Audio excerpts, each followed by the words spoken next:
am having a very bad day. I am in no mood. Today is one of the worst days that I've had in a long time. I'm not in the mood to play with anybody. I'm so sick of these people. You know, oh, we have been hoodwinked, bamboozled, led astray, run amok, and flat out deceived. I mean, damn it.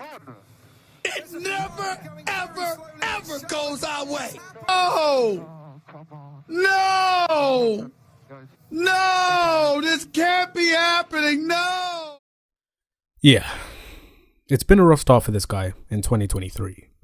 Who would have thought, after Ferrari's resurgence in 2022, that they'd be where they're at now? Seeing them cross the line 1 and 2 in Bahrain last year felt like a dream for the Tifosi.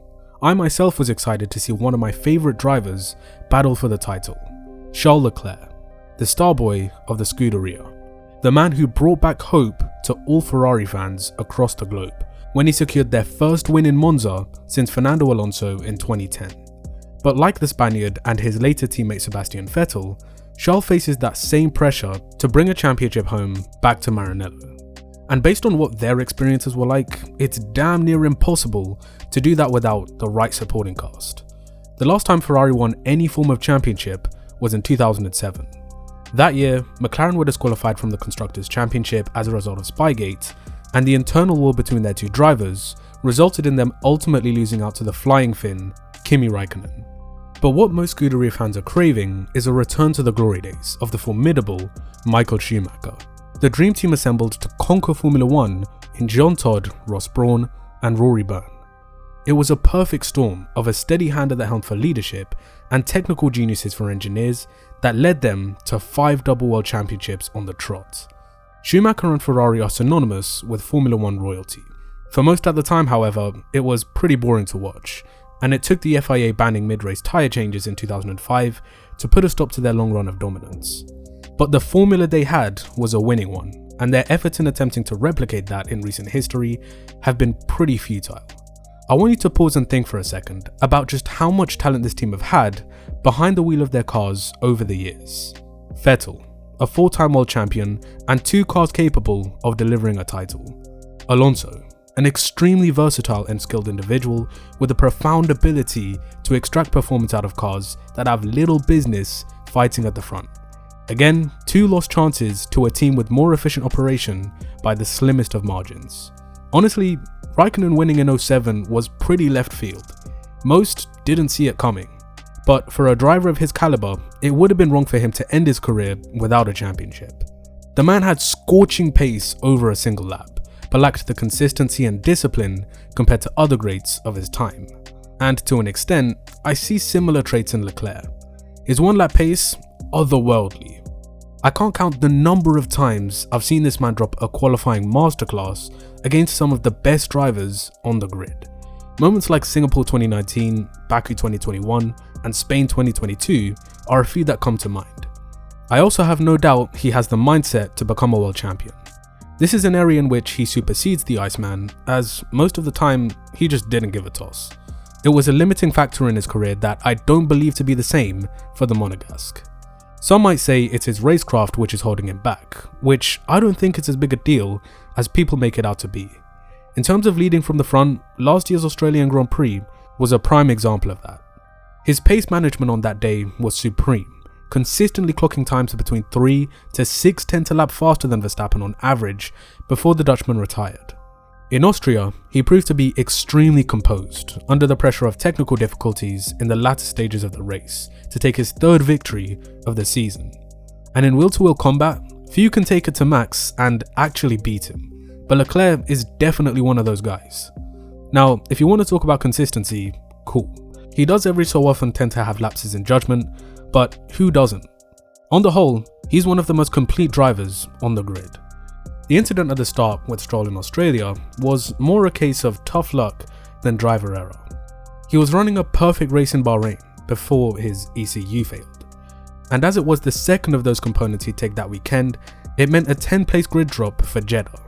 Mind you, he pulled off an absolute stormer of a lap on Saturday, but it didn't mean anything as he would have to make his way back through the field, which he did successfully, but when it came to the safety car, his race engineer gave him some confusing messages over the radio, meaning he lost out when it wasn't necessary. A theme that became common throughout the entirety of 2022. Strategy error after strategy error. Honestly, I think it was their worst season in that regard. Never had I seen Ferrari fumble the bag as consistently as they did last year, and the plague seems to have rolled over into 2023. So the question that's on everyone's mind is, when will it end? This drought has been going on now for 16 years, but I'll also say that Ferrari are like any other team. Just because they've been in Formula 1 the longest doesn't mean they're obliged to be gifted success. They aren't entitled to anything and must earn their way back to the front. Measuring one's expectations in that case can dampen the disappointment, as you know it's going to take a lot of hard work before they start winning again. But if we're being brutally honest, if they can't make it work with Leclerc, it's unlikely that they'll make it work with anyone. A young driver who's adored by the Tifosi and has the potential to compete against the very best should be enough of an incentive for them to get their act together. Recency bias will tell you that Charles doesn't have what it takes to perform at the level of drivers like Hamilton, Verstappen and Alonso, but I think the opposite. He's one of those once-in-a-generation talents that's currently being wasted in a team full of incompetence and dysfunction. And there's a lot of talk about him walking away, but realistically, where's he gonna go? Red Bull? That's Team Verstappen, so no way would they bring in a threat as big as Charles. Mercedes? That all depends on what Lewis is gonna do, and he's not retiring anytime soon. Aston Martin potentially? That would mean getting rid of Alonso, who is currently carrying the team to podium after podium. So the chances of that happening are very slim to none. And anywhere else would just be a downgrade. His only option is to stick it out and make the best of the situation. But how do you do that when your status within the team is merely as a driver? There are clearly much bigger problems that the organisation is dealing with as a whole that are out of Leclerc's control. After Binotto's departure at the end of 2022, a number of key technical figures also left with him. I said this at the time and I'll say it again. Binotto was an extremely talented engineer, but he was never meant to be a leader. Now they've got that in Fred Vasseur, but their technical department has taken a pretty big hit. Vasseur seems confident though, so we'll give it at least half a season before we can come to any definitive conclusions about his role as team principal. Despite things looking extremely bleak right now, I don't think a comeback is impossible. Remember, it took Jean Todt a few years to assemble the right group of people to help them fight for championships again. Let's give Vasseur time to at least try and do the same. They're also not in as bad a state as they were in the early to mid 90s, so I have a little bit of faith that they can turn this ship around and start heading in the right direction. Nevertheless, they still have a long road ahead of them and are up against the might of competitors like Red Bull and Mercedes. Charles does seem like he's growing a bit restless with his team, which is understandable, but hopefully we'll see his fortunes change in about a month's time when we next have a Grand Prix in Azerbaijan. I hope you all enjoyed. Let me know if you agree with my thoughts about Leclerc's start to 2023 in the comment section below. As always, if you enjoyed, be sure to drop a like, share it around with others in the F1 community, and subscribe to the channel with bell notifications to keep up to date with my latest videos in the future. And as always, I'll see you in the next one.